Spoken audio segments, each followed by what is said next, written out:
The result is that in youth there is generally very little agreement or correspondence between our abstract ideas, which are merely phrases in the mind, and that real knowledge which we have obtained by our own observation.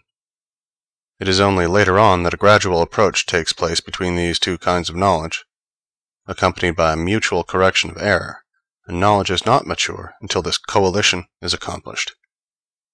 This maturity or perfection of knowledge is something quite independent of another kind of perfection, which may be of a high or a low order. The perfection, I mean, to which a man may bring his own individual faculties, which is measured not by any correspondence between the two kinds of knowledge, but by the degree of intensity which each kind attains.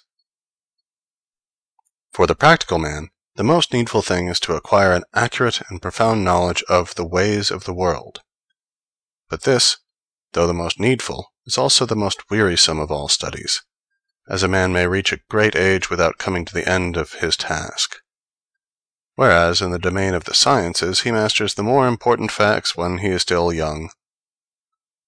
In acquiring that knowledge of the world, it is while he is a novice, namely in boyhood and in youth, that the first and hardest lessons are put before him. But it often happens that even in later years there is still a great deal to be learned. The study is difficult enough in itself, but the difficulty is doubled by novels, which represent a state of things in life and the world, such as, in fact, does not exist. Youth is credulous and accepts these views of life, which then become part and parcel of the mind, so that instead of merely negative condition of ignorance, you have positive error, a whole tissue of false notions to start with.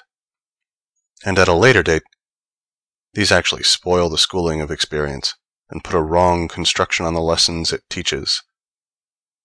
If before this, the youth had no light at all to guide him, he is now misled by a will-o'-the-wisp. Still more often is this the case with a girl. They have both had a false view of things foisted on them by reading novels, and expectations have been aroused which can never be fulfilled. This generally exercises a baneful influence on their whole life. In this respect, those whose youth has allowed them no time or opportunity for reading novels, those who work with their hands and the like, are in a position of decided advantage. There are a few novels to which this reproach cannot be addressed, nay, which have an effect the contrary of bad. First and foremost, to give an example, Gil Blas and the other works of Le Sage, or rather their Spanish originals. Further, The Vicar of Wakefield, and to some extent, Sir Walter Scott's novels. Don Quixote may be regarded as a satirical exhibition of the error to which I am referring.